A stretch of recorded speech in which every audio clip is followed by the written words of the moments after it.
অন্যতম আইনজীবী শুধু জিয়া পরিবারের বললে হবে না, যিনি আমাদেরকেও নয়ন হত্যা মামলা থেকে শুরু করে অনেক মামলায় যিনি আমাদের আইনজীবী ছিলেন, সেই আমাদের অত্যন্ত প্রিয়মক বাঞ্ছারামপুর উপজেলা বিএনপির অত্যন্ত প্রিয়মক এবং জননন্দিত নেতা, জাতীয় নির্বাহী কমিটির অন্যতম সদস্য অ্যাডভোকেট জিয়াউদ্দিন জিয়া ভাইকে কিছু বক্তব্য রাখার জন্য অনুরোধ করছি।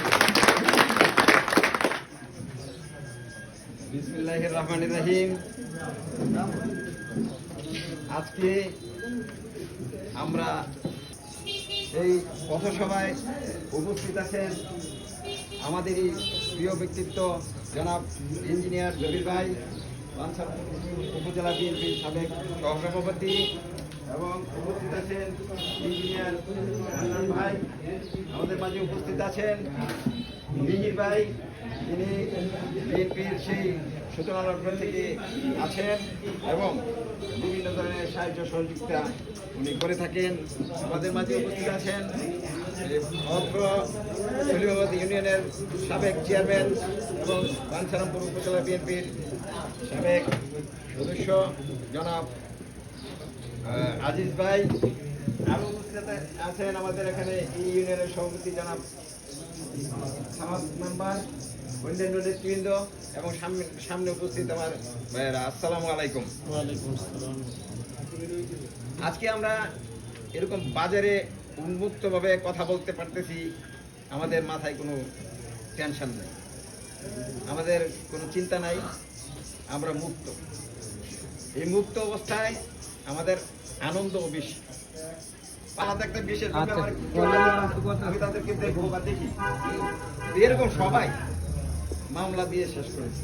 মামলার এই যে টাকা পয়সা দিয়ে আমাদের দবির ভাই সহযোগিতা করছে, আর আমি আইনি সহায়তা দিচ্ছি।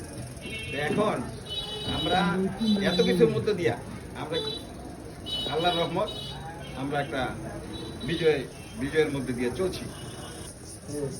আমাদের ভারপ্রাপ্ত চেয়ারম্যানের প্রতিটা বক্তব্য এবং বারবার উনি কিন্তু একই কথা বলতেছে, যে মানে আমরা আমাদের নিয়ে বহুত ষড়যন্ত্র হচ্ছে, এই ষড়যন্ত্রকে মোকাবেলা করে আমরা সামনের দিনগুলোতে যেতে হলে আমাদেরকে সাধারণ জনগণের কাছে যেতে হবে। কারণ এই কোনো অবস্থাতেই যেন আমাদের ভোট ব্যবস্থার ক্ষতিগ্রস্ত না হয়, যার জন্য আমরা জানি, আমরা এখানে দেখি আমাদের কিন্তু এই জায়গার মধ্যে আমরা সেই 17 বছর না 20 বছর যাবত অনেকের দেখতেছি, এই 20 বছর আমরা চিনি অনেকের। নির্বাচনটা খুবই মানে কি বলবো চ্যালেঞ্জিং, এবং এত সহজে কিন্তু আমরা যত মনে করতেছি যে আমরা ক্ষমতায় এসে গেছি বা এসে যাব, বিষয়টা এরকম না। আমাদের পিছনে অনেক ধরনের ষড়যন্ত্র চলছে, কিন্তু প্রশাসনিকভাবে মানে স্বস্তির নাই। প্রশাসন কিন্তু আপনি সঠিকভাবে কাজ করতে পারছে না, কারণ এখানে নির্বাচিত সরকার হইলেই একমাত্র সম্ভব প্রশাসন একটা গাইডলাইনের মাধ্যমে, কমান্ডের মাধ্যমে চলে, কিন্তু প্রশাসন ঠিকমতো কাজ করতে পারতেছে না, কারণ নির্বাচিত সরকার না, এটা একটা অন্তর্বর্তীকালীন সরকার। তো নির্বাচনটা আমাদের জন্য খুবই জরুরি, আমাদের যেন বদনাম না হয়, আমরা সেদিকে লক্ষ্য রেখেই আমাদের কার্যক্রম পরিচালনার মাধ্যমে আমরা দলীয় কার্যক্রম সামনে রেখে আমরা সামনে নির্বাচনে অংশগ্রহণ করব, এবং আমাদের দল ইনশাল্লাহ সামনে দল সরকার গঠন করবে, এই আশাবাদ ব্যক্ত করে আমি আমার বক্তব্য শেষ করছি। আপনাদেরকে অশেষ ধন্যবাদ।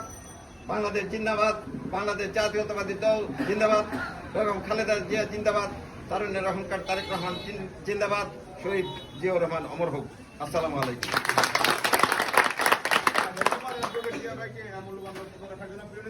আসলে